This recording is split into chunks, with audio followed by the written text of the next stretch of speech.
Olá, caríssima turma. Seguimos com o nosso módulo 2 da aula de Direito da Criança e do Adolescente, né? Mais especificamente adolescente em conflito com a lei, na pós-graduação do SESUSC desse agosto de 2020. Né? Sabemos aí que na aula anterior nós começamos a conversar sobre direito da criança e do adolescente, trabalhamos com a proteção integral e deixamos como tarefa para casa, né, como uma boa professora, eu tenho que fazer isso, né, faz parte, que vocês fizessem uma leitura do artigo 227 da Constituição da República Federativa do Brasil, de 88, para quê? Para que tenhamos bastante clareza de que, afinal de contas, qual é o embrião da proteção integral, porque não se assustem com esse termo, mas há um reconhecimento, um consenso por quem trabalha, por quem milita na área, de que realmente o artigo da Constituição que eu pedi para vocês lerem, o caput principalmente, ele contém os elementos estruturantes da proteção integral. Cada um de nós que milita, que pesquisa, vai dizer de um jeito, né? Mas, em suma, é a intersecção entre o 227 da Constituição e, principalmente, aí fica a minha parte de pesquisa, porque eu trabalho com isso e escrevi também na tese sobre isso, os primeiros 6 artigos do Estatuto. Então, a intersecção, para ser assim, aquele primeiro olhar que você vai dar e você vai levar para a vida, assim, de qualquer forma, e que vai sempre revisitar, fica essa dica de minha parte, né? Que é fazer a intersecção entre o caput do 227 e os primeiros 6 artigos do Estatuto da Criança e do Adolescente.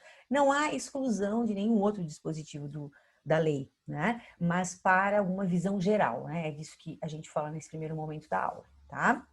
Então, nesse sentido, feita a leitura, né, que a gente compreenda que ali você vai ter o enfrentamento de várias características daquilo que nós chamávamos de menorismo. Então, quando a gente, na aula anterior, e em vários momentos, a gente terá oportunidade de conversar sobre menorismo, quando a gente fala sobre menorismo e a gente traz os elementos que foram mencionados aqui, a intenção com isso é que se tenha nas mãos ferramentas críticas, teóricas, para caminhar na área dos direitos da criança e do adolescente.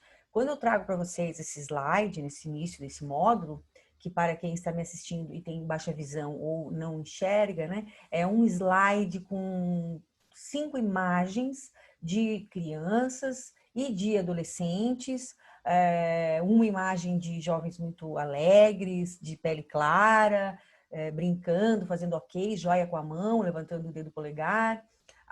Também tem imagem de uma criança negra numa rede, com uma carinha assim, relativamente bem, olhando mais sério para a câmera, mas relativamente bem, com miçangas no cabelo, enfim.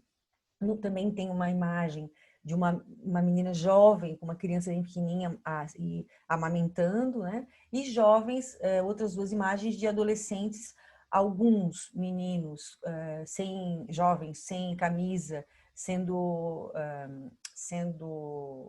contidos pela polícia, né? E uma moça sentada com o rosto escondido, mas uma roupa assim preta, jeans, o rosto escondido com as mãos com uma luva que tapa metade da mão, né, preta. Então, assim o que a gente quer trazer com isso, né? E também tem um texto, né, permanências menoristas. Então, o que eu quero trazer para vocês? Toda reflexão sobre os elementos do menorismo não tem só apenas uma finalidade histórica. Tem a finalidade de a gente realmente, como eu já falei, ter ferramentas teórico-críticas para operar, para trabalhar, para enxergar que existem permanências menoristas. Então, se a gente discutiu coisificação de criança e adolescente, se a gente discutiu invisibilidade, se a gente deu exemplos em relação a isso, ainda sobre institucionalização como primeira e muitas vezes última e única, né?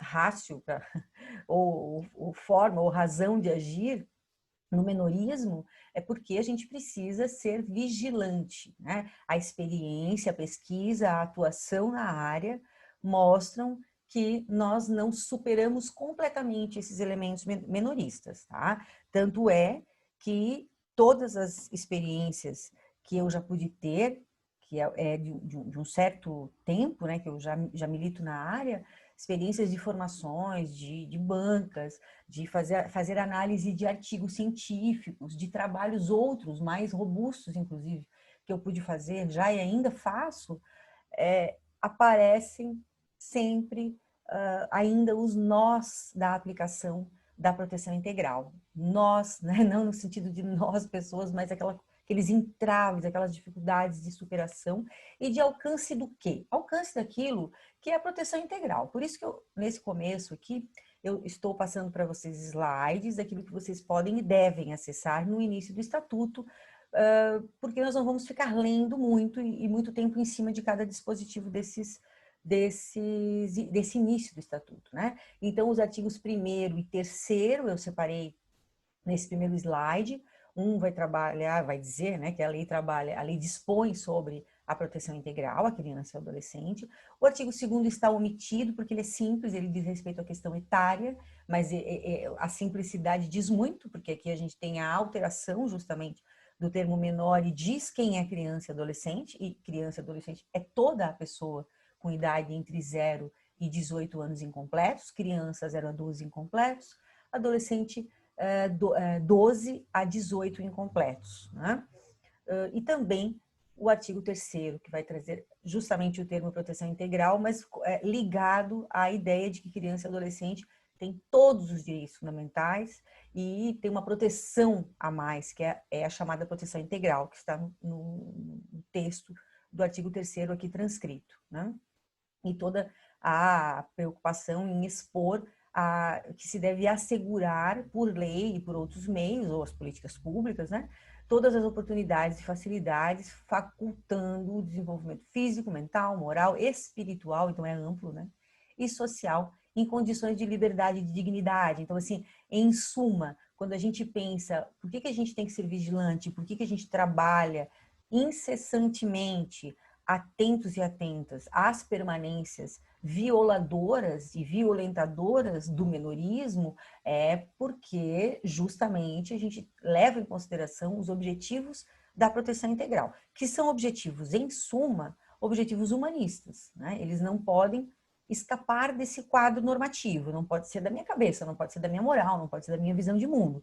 É preciso que seja algo que seja decorrente da decisão político-jurídica racional chamada proteção integral. Então, por isso a gente fica atento muitas vezes aos dispositivos e no slide próximo eu também aponto o artigo 4º do Estatuto da Criança e do Adolescente. Então, trazendo justamente que esse sujeito agora referido anteriormente, né, referido como sujeito de direitos humanos, de vários níveis de desenvolvimento, desde o físico, mental, espiritual, social, ele também, agora no slide que eu coloquei, no artigo 4º, é dever da família, e vem a transcrição do artigo, né? Da família, da comunidade, da sociedade em geral, do poder público, assegurar com absoluta prioridade efetivação dos direitos referentes à vida, saúde, alimentação, educação, esporte, lazer, profissionalização, cultura, dignidade, respeito, liberdade e convivência familiar e comunitária.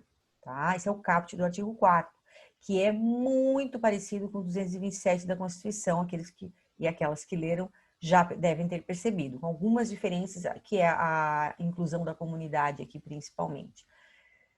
E a gente tem, claro, porque o artigo 227 teve alterações, foi incluída a juventude ali, tanto que daí esse recorte a gente não trabalha aqui, é o Estatuto da Juventude, ele existe, ele é bem mais atual que o Estatuto da Criança e do Adolescente, porque houve uma emenda, né, que colocou o jovem bem posteriormente no 227. Então, a diferença em relação ao artigo 4º do Estatuto, que vai trabalhar com criança e adolescente.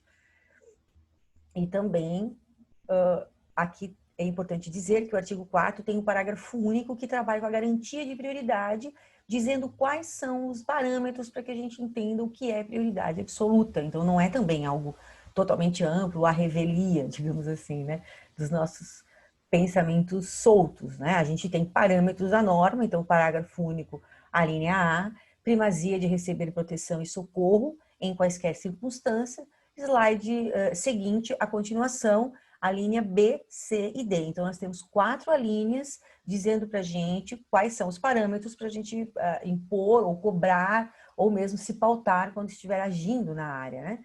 Então, além do que a gente falou agora no A, primazia de receber proteção e socorro em quaisquer circunstâncias, que é um mandamento mais geral, que pode envolver calamidades, envolver situações mais excepcionais.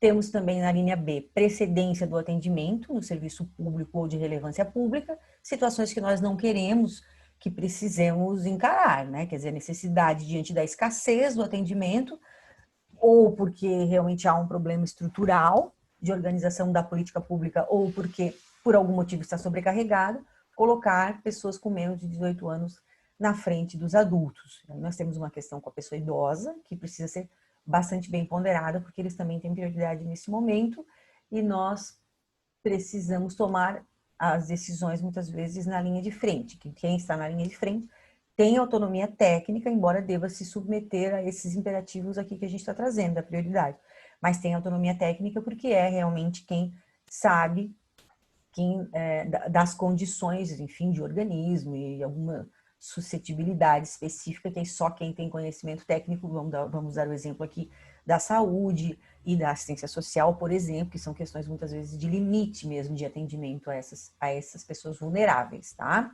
Mas dito isso, fica aqui, né, explicitada a precedência da linha B do artigo 4º do atendimento, né, no serviço público já existente. Bom, as duas alíneas C, preferência na formulação e na execução das políticas sociais públicas, e a D, destinação privilegiada de recursos públicos nas áreas relacionadas com a proteção à infância, tá? E a adolescência, que está escrito juventude ainda, porque o estatuto não alterou, mas a gente tem que considerar a infância e adolescência aqui por uma questão de interpretação sistemática, tá? Porque foi criado, como eu já falei, a categoria juventude, e ela vai estar naquele grupo dos 18 para cima, tá? Dito isso, essas duas alíneas se referem ou a criação de novas políticas públicas, ou para o reordenamento das anteriores, sempre com vistas a melhor atender, no sentido garantista de direitos, tá? Nesse slide, os artigos 5º e 6º. Então, falamos agora da prioridade absoluta, no artigo 4º, no parágrafo, e no artigo 5º, nenhuma criança ou adolescente será objeto de qualquer forma de negligência, discriminação, exploração, violência, crueldade e opressão, punido na forma da lei, né? Qualquer atentado, seja ação, seja omissão, a direitos fundamentais. E no 6º, uma regra de hermenêutica, né? Na interpretação desta lei, levar-se-ão em conta os fins sociais, e a que ela se dirige, as exigências do bem comum, os direitos e deveres individuais e coletivos dos adultos, né? A gente já falou da criança e do adolescente antes, e a condição peculiar da criança e do adolescente como pessoas em desenvolvimento. Aqui a gente tem uma regra de hermenêutica geral, que parece, inclusive, com a lei introdutória, as normas de do direito brasileiro, né? Uma parte dessa lei, mas também temos o acréscimo da condição peculiar da criança e do adolescente como pessoas em desenvolvimento. Isso traz para a gente um elemento que enfrenta a teoria superada, é importante dizer, a teoria superada do discernimento. Às vezes a gente escuta assim, mas tem proteção integral, por quê, afinal de contas, né? Que história é essa que trouxe o estatuto? Bom, por que isso existe? Existe porque são pessoas em fase peculiar de desenvolvimento. Há uma escolha que vem tanto no Brasil quanto na ONU dos primeiros 2 decênios, são elementos são critérios biopsicossociais que nos levam a escolher esses 2 primeiros decênios, juntamente com a tradição brasileira que coloca nesses 2 decênios, coloca os 18 anos. Então, nós temos a tradição dos 18 anos incompletos para a questão de um tratamento, de um cuidado, de uma atenção especial na história do país. Sendo assim, dito isso, não é uma questão de não ter discernimento, não é por isso que a gente trata de uma forma diferente criança e adolescente, é porque a gente reconhece que esse é um momento da vida estratégico para investimento, para cuidado, para proteção, para reconhecer que é um sujeito que precisa ter todos os meios para bem desenvolver, para se estruturar, e no coletivo o resultado disso é uma sociedade muito melhor, uma sociedade longeva e de maior qualidade. Essa é uma questão que nos interessa muito no momento que nós estamos vivendo, me parece, né? Nesse slide que eu trago para vocês, eu trago uma proposta de resumo dos elementos da proteção integral. Conversávamos sobre o artigo 227 e os 6 primeiros artigos do Estatuto da Criança e do Adolescente, o 227 da Constituição, né?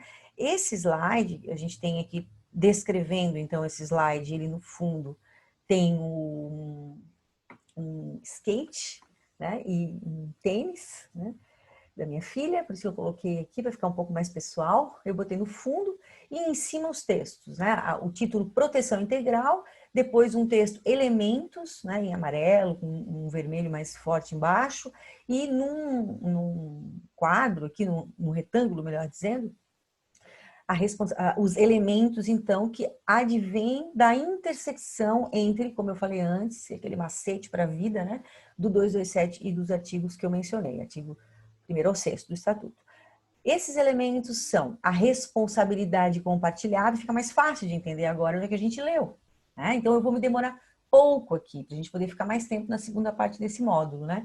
Então, assim, a responsabilidade compartilhada entre os entes, entre as instituições, família, sociedade e Estado, não hierárquica, ela é compartilhada porque cada uma dessas instituições tem atribuições, tem competências, tem funções diferentes nessa vida de meninos e meninas no Brasil, tá?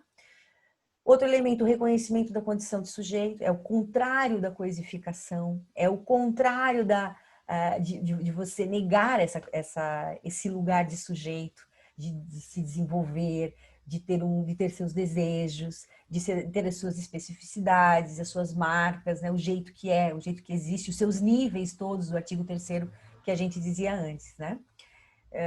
Justamente o enfrentamento dessa permanência menorista, né? Que é a coisificação. Também o elemento da prioridade absoluta. Então, o princípio da prioridade absoluta, que é o elemento que a gente falou demoradamente agora, quando conversávamos sobre o artigo 4º, no parágrafo único, embora tenhamos muito mais para conversar, implica toda uma virada, né? Uma virada de olhar em relação até ao orçamento público. A prioridade absoluta, ela mostra que a proteção integral não é uma cartilha de boas intenções. Ela tem efetivamente uma potência de alterar níveis, inclusive, da administração pública, nos quais a gente ainda não tocou. A gente pode ter tocado em algumas situações. Há algumas práticas exitosas, mas ainda são proporcionalmente muito poucas, né? Outro elemento, os direitos fundamentais. Então, assim, eu li com vocês e para vocês, né, o caput do artigo 4º, a gente tem aqueles ali, e tem mais ainda a assistência social, que está na Lei Orgânica da Assistência Social e na Constituição, artigos 203 e 204. Nós temos também todos os outros direitos que vocês encontrarem no catálogo da Constituição e que não estejam explicitados no artigo 227 da própria Constituição e no artigo 4º do Estatuto da Criança e do Adolescente, tá?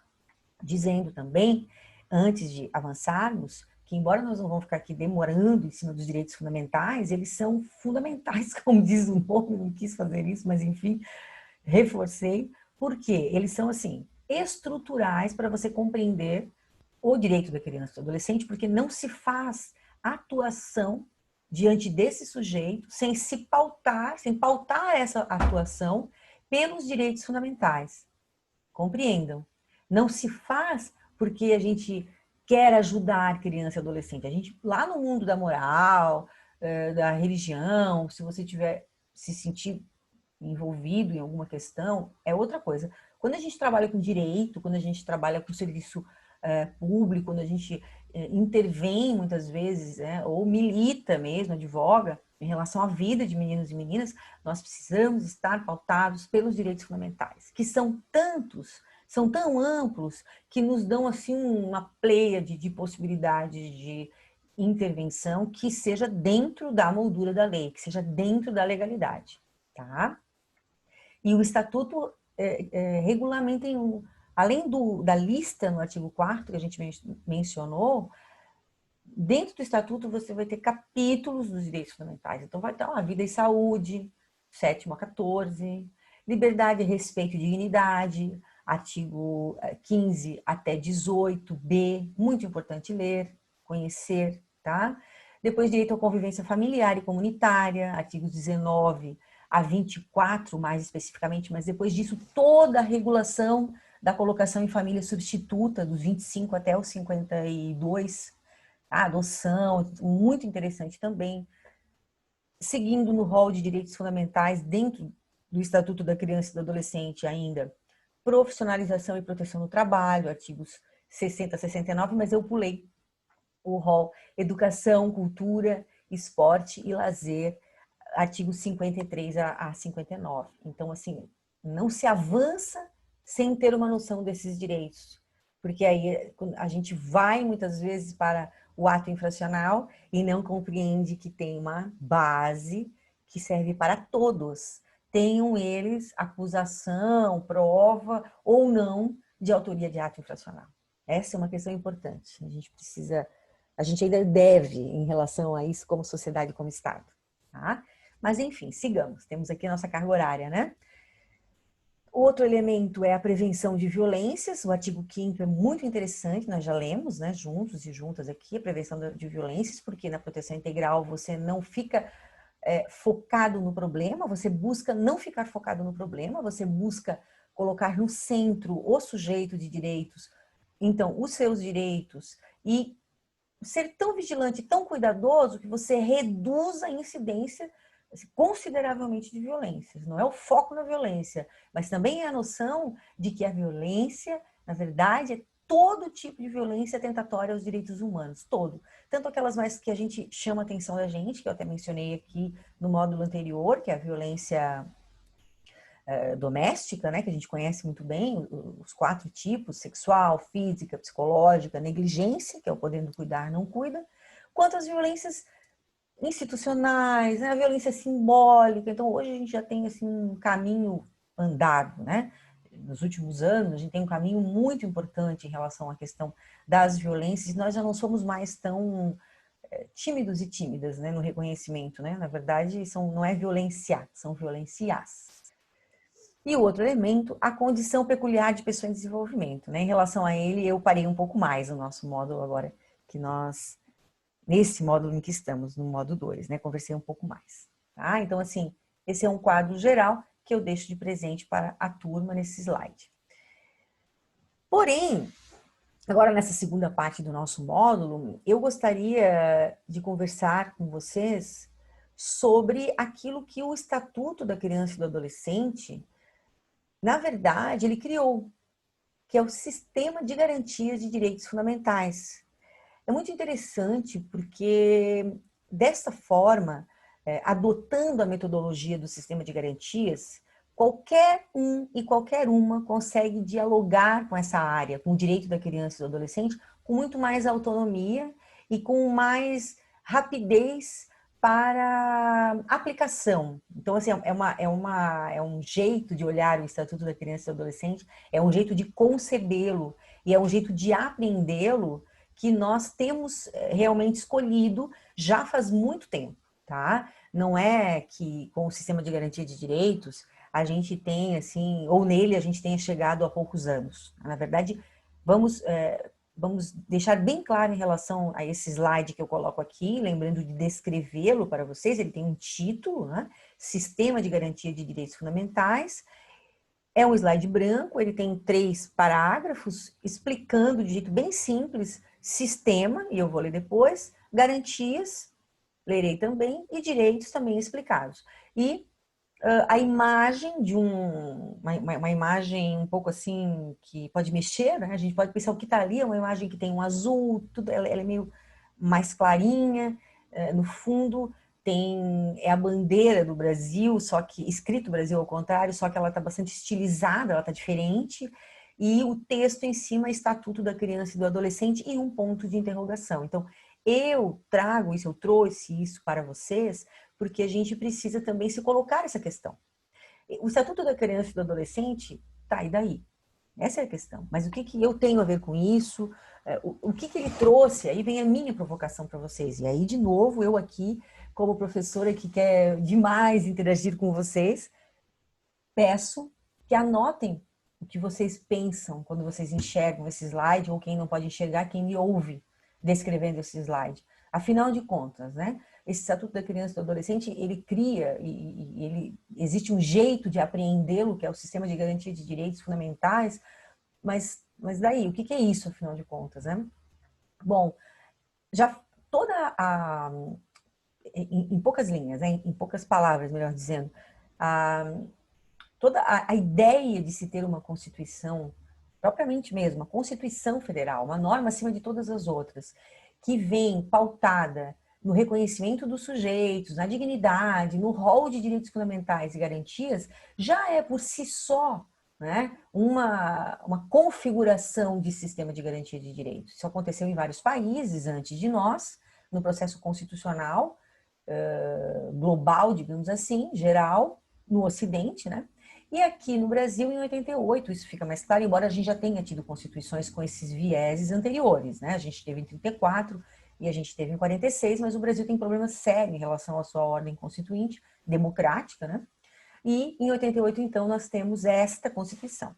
Nessa Constituição, a partir dela, como vocês já são carecas de saber, nós temos essa escolha político-jurídica, que é o reconhecimento da condição de sujeitos para criança e adolescente, e nesse sentido, claro, por dentro do Estatuto, que vocês também já sabem, nesse sentido, é na mesma linha da Constituição que o país reconhece também um sistema de garantia de direitos para criança e adolescente. Então, todo o Estatuto, e aí eu estou focando nele nesse primeiro momento por uma questão pedagógica mesmo, didática, porque nós temos outras legislações que dialogam com esse sistema e o reforçam, né? Mas o Estatuto, ele tem isso que eu tenho aqui no slide, né? O que é um sistema? É um conjunto de atores articulados pela comunicação e interação. Ou seja, não se faz uma lei garantista, uma lei que tenha potência de garantia de dignidade concreta, sem ter claramente, né, quais são os atores ou instituições responsáveis por cada um dos direitos desse sujeito, que no caso é a criança e o adolescente. E esses atores articulam-se, ou devem articular-se, ou se articular pela comunicação e interação. Então, tanto é preciso ter um caminho sempre de ida e de volta em termos de o que se está fazendo em relação a cada situação que esses atores dividem, né, em relação a qual esses atores dividem as suas funções, as suas atuações, e também de interação, porque não se pode trabalhar isoladamente dentro de um sistema. Sempre que uma coisa dessas não dá certo ou não é suficientemente levada à prática, ou seja, a comunicação ou a interação, esses atores estão devendo e também fica capenga, digamos assim, a própria proteção integral da criança e do adolescente. Sobre isso nós temos muitas histórias aí para ilustrar, infelizmente, tá? Garantias, não há garantia sem direitos, é uma coisa muito antiga, tanto é óbvia quanto é reconhecida e mesmo desenvolvida teoricamente, filosoficamente. Norberto Bobbio tem uma obra muito importante em relação a isso, que é a Era dos Direitos, né? Uma obra que quem estiver aqui me assistindo, né, não conhece a Era dos Direitos, que é da década de 90 do século passado, né, que conheça. Né? Então, assim, é importante, né? Os jovens e as jovens que estão aí trilhando esse caminho que nós queremos que trilhem muito bem e melhor que nós, na minha geração, essa obra de Norberto Bobbio é importante, tá? Seguindo, né? Direitos é óbvio. Então, esse terceiro parágrafo aqui no slide, ele vai nos dizer, bom, existem atores, né? Existem, criados pelo Estatuto. Aliás, eu não dei os exemplos aqui ainda, depois a gente vai entrar neles, tá? Mas a existência de atores, a existência de garantias, mas de quê? De direitos. O cerne é o rol de direitos fundamentais, que eu já falei demoradamente com vocês aqui, tá? No sentido de faculdade, né? Bens ou interesses reconhecidos em favor de um sujeito, que no caso criança e adolescente, pela ordem jurídica. Eu avanço nos 3 slides agora. Eu tenho mais 3 slides para conversar com vocês, cheios, eles são poluídos, então quem não tem baixa visão ou não enxerga, né? Eu vou falando e esses 3 slides do sistema de garantia de direitos eu vou lendo e vou pedir que em sala de aula, no nosso debate, me lembrem se ficou dúvidas para eu poder retomar com vocês, tá bom? Isso na sexta-noite, no nosso primeiro encontro. Aqui, por que eu digo 3 slides? Porque o sistema de garantias da criança e do adolescente, criados pelo Estatuto, no nosso caso, o SGD, ele tem essa sigla, ele tem esse apelido, né? O SGD da criança e do adolescente, ele tem 3 eixos, por isso é aqui na minha organização 3 slides, tá? O primeiro trabalha com a promoção, que é o atendimento direto, eu coloquei no slide, um slide de fundo preto, escrito bastante coisa, com esse título do Sistema de Garantia de Direitos. Uma coluna à esquerda, e aí fica, eu estou explicando para todos, né? Não só para quem tem baixa visão, é para poder entender. Nessa coluna à esquerda, a gente vai repetir os 3 eixos, tá? Nos 3 slides, só que nós vamos dar ênfase para aquele eixo que, à direita, na coluna maior, mais robusta, está sendo explicado. Né? Esse eixo ele tem uma explicação do que o que ele faz, né? Depois tem as instituições que estão nesse eixo, os instrumentos ou atribuições dessas instituições e a referência normativa no pé da coluna. Então, assim, temos esse slide, o segundo slide, que vai trabalhar com o controle e a vigilância, e o terceiro slide, que vai trabalhar com a defesa ou responsabilização. E aí eu vou retornando para o primeiro slide do Sistema de Garantia de Direitos para dizer, para mostrar, para conversar com vocês sobre o eixo da promoção, né? Que é aquele que façam aqueles atores ou instituições que fazem o atendimento direto à criança e ao adolescente. É bom dizer em relação a isso, são aquelas ou políticas públicas ou serviços que são vendidos também, mas que dizem respeito aos direitos fundamentais. Então, eu não estou falando de consumo, da sociedade de consumo, estou falando, por exemplo, mesmo da escola particular, que é aquela que vende, mas que faz o quê? Concretiza a educação, que é um direito fundamental. Então, vai estar ali, no caso da escola particular, também presente a obrigatoriedade de se adequar às normas superiores, tendo em vista que está ali podendo lucrar, porque o sistema brasileiro permite isso, pode lucrar com um direito fundamental, mas para isso precisa estar vinculado às normas superiores, Constituição e leis mais especiais, que é o caso federal, né, mas mais especiais, que é o caso do Estatuto da Criança e do Adolescente, no exemplo da educação, do serviço de educação, seja particular, seja público, mas também no da saúde, né?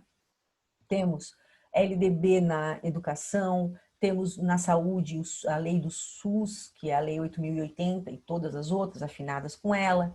Temos o caso da assistência social, a lei do SUAS, que é o Sistema Único de Assistência Social, e assim por diante, né? Sempre que estivermos na nossa frente alguém, alguma instituição que atenda diretamente criança e adolescente e que nesse atendimento tenha como objetivo a concretização de bens da vida considerados direitos fundamentais, temos aí um eixo do sistema de garantia de direitos, temos, continuando, seguindo na nossa conversa, temos as instituições que podem, como eu falei agora, ser o poder executivo e pode ser as não governamentais, eu coloquei ONGs no slide, mas é um termo bem antigo ainda, certo? São organizações sociais, ou sem fins lucrativos, ou as entidades privadas que falamos agora.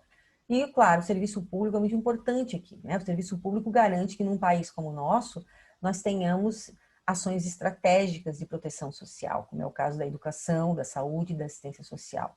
Em tempo que nós estamos vivendo no limite da convivência social, com uma saúde a todo instante em xeque, né? Que é o caso da,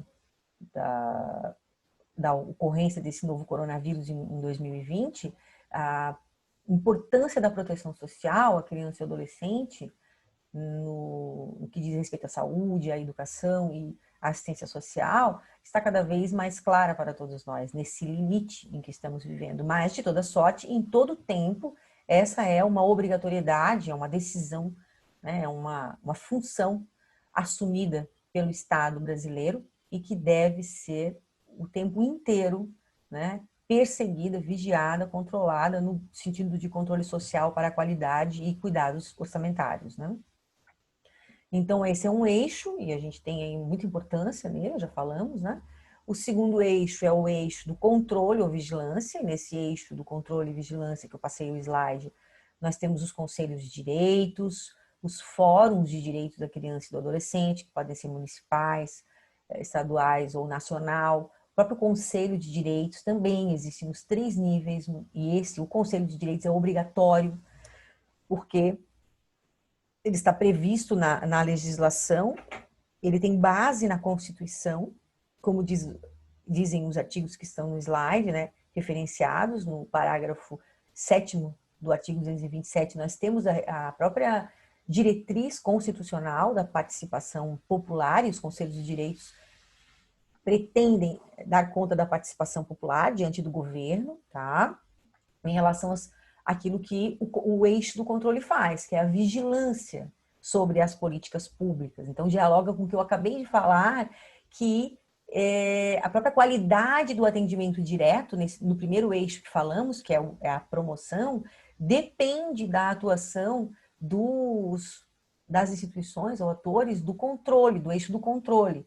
E aí estou dando importância para o Conselho de Direitos aqui, apontando que ele está lá preparado ou antevisto e depois regulado no Estatuto. Então, está na Constituição, no parágrafo 7º do artigo 227, combinado com o artigo 204, inciso 2º da Constituição, e no Estatuto, artigo 88, inciso 2º, né? Vai lá dizer para a gente que o Conselho de Direitos tem os 3 níveis da federação, como eu mencionei, e quem tiver o interesse, fazer uma boa pesquisa, o CONANDA, no nível nacional. A história é muito importante. Tanto é que, além de outras tantas resoluções do CONANDA no Brasil, nós temos a resolução de 2006, que é a resolução 113, que reconhece, que traz mais elementos em relação ao sistema de garantia de direitos, que é o que a gente está estudando, e várias outras atuações fundamentais. Então, é um órgão obrigatório, nós precisamos manter, sob pena de não estarmos cumprindo uma diretriz constitucional e também legal federal, que é o caso do Estatuto.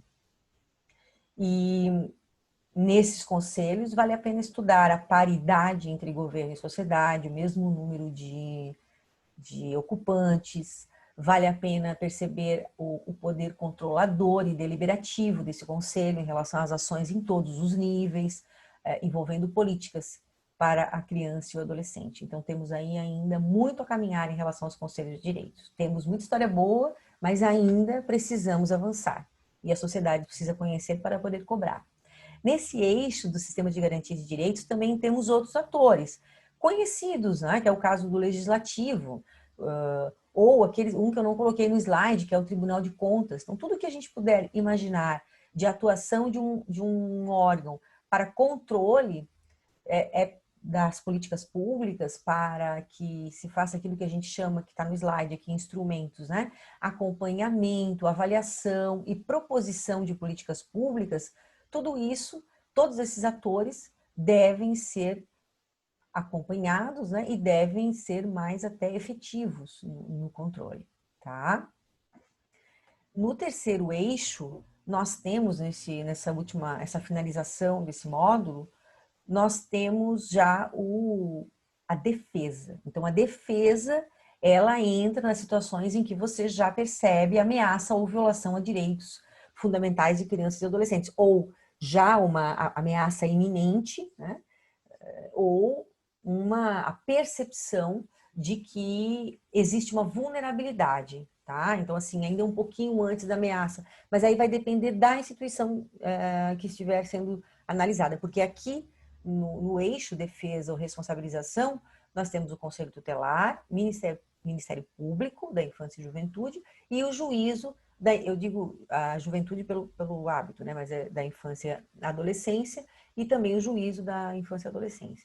Nesse sentido, essas instituições, cada uma delas tem as suas atribuições, né? A gente vai depois avançar nisso nos próximos módulos, a gente já trabalhando com o ato infracional, ou o adolescente, melhor dizendo, né, em conflito com a lei. E aí nós podemos entender um pouco melhor o que cada uma dessas instituições tem em termos de obrigatoriedade diante da ocorrência ou mesmo do início de um processamento, né, de um adolescente, ou da investigação, inclusive na autoria, de uma autoria, né, pretensa autoria de ato infracional. Então, assim, inclusive, como é que ficam as crianças em relação a isso, né? Porque, assim, o Conselho Tutelar, vamos falar, assim, em poucas linhas para a gente fechar esse módulo. O Conselho Tutelar, ele tem, eu avanço no slide para vocês terem uns artigos também à frente de vocês, né? ele tem uma regulamentação no artigo 131, ele é municipal, ele não vai ter em todos os níveis da federação, só tem município. Trabalha com medidas não jurisdicionais previstas no artigo 101, desde orientação e acompanhamento temporário a uma criança, adolescente, obviamente a família, né? E também até chegando, cara, um encaminhamento para tratamento ambulatorial na saúde, por exemplo. Então, ali você tem nesses incisos, primeiro a 7º do artigo 101, que eu refiro agora, vocês têm um rol de medidas não jurisdicionais de complexidade diferentes. A mais simples, até uma advertência, enfim, no caso do artigo 129, advertência aos pais, até a necessidade óbvia de mobilização na rede, nas políticas públicas, de um atendimento mais complexo, a depender das sobreposições, da sobreposição de ameaças ou vulnerabilidades de um arranjo familiar, ou mesmo uma efetiva violação a crianças e adolescentes, tá? E aí, por aí, a gente segue também os artigos 200 e seguintes, vão trabalhar com toda a regulação das atribuições do Ministério Público a partir do Estatuto. Ele tem, como já sabemos, né, regulação na Constituição, tem lei orgânica, mas tem esse filtro em relação à criança e adolescente. Todas as atribuições do Ministério Público devem passar pelo filtro estatutário, né, do Estatuto da Criança e do Adolescente. Aí tem várias questões importantes, como, por exemplo, fazer acompanhamento das políticas públicas no sentido de responsabilizar no caso delas não atenderem ou atenderem incorretamente os direitos de crianças e adolescentes. Inclusive, lembrando da possibilidade de ações civis públicas serem antecedidas de ajustamentos ou até de inquérito civil público, de persecução, de um ajustamento de condutas ou o início de uma ação civil pública, né, em situações assim envolvendo ou falta de políticas públicas ou uma atuação mesmo de trabalho, exploração do trabalho infantil, no caso das empresas privadas, enfim. Então tem muito aqui no sistema de garantia de direitos para que a gente possa discutir em outros momentos. Aqui a gente está com foco no adolescente em conflito com a lei. E o juízo da infância e da juventude, por fim, e a defensoria. Cada um com seus artigos específicos, com as suas atribuições, né? Ressaltando que o juízo da infância e da juventude hoje é quem preside a responsabilização de adolescente em conflito com a lei, se for o caso, né? Tendo sido provocado pelo Ministério Público, que é o autor da ação socioeducativa, e também, saindo um pouco disso, é o único que conhece da ação de adoção de criança e adolescente, pessoas com menos de 18 anos, enfim, várias outras competências privativas do juízo da infância e juventude, assim como a defensoria, né, que são as situações previstas no artigo 206 e 207, acompanhamentos vários, né, em relação àqueles que não estão com defensor técnico constituídos em juízo, tá? Então, nesse sentido, eu finalizo esse nosso bloco, ele ficou um pouco mais extenso, mas precisamos, assim, apontar de um jeito mais amplo, para depois, sim, nos próximos blocos, focarmos no adolescente em conflito com a lei, tá certo? Então, espero vocês, espero as anotações, dessa vez a tarefa desse bloco é uma tarefa realmente de reflexão em relação a tanta matéria, tantas coisas que eu trouxe, e a anotação para que a gente possa discutir no nosso encontro da sexta-feira. Tá bem? Até a próxima atividade.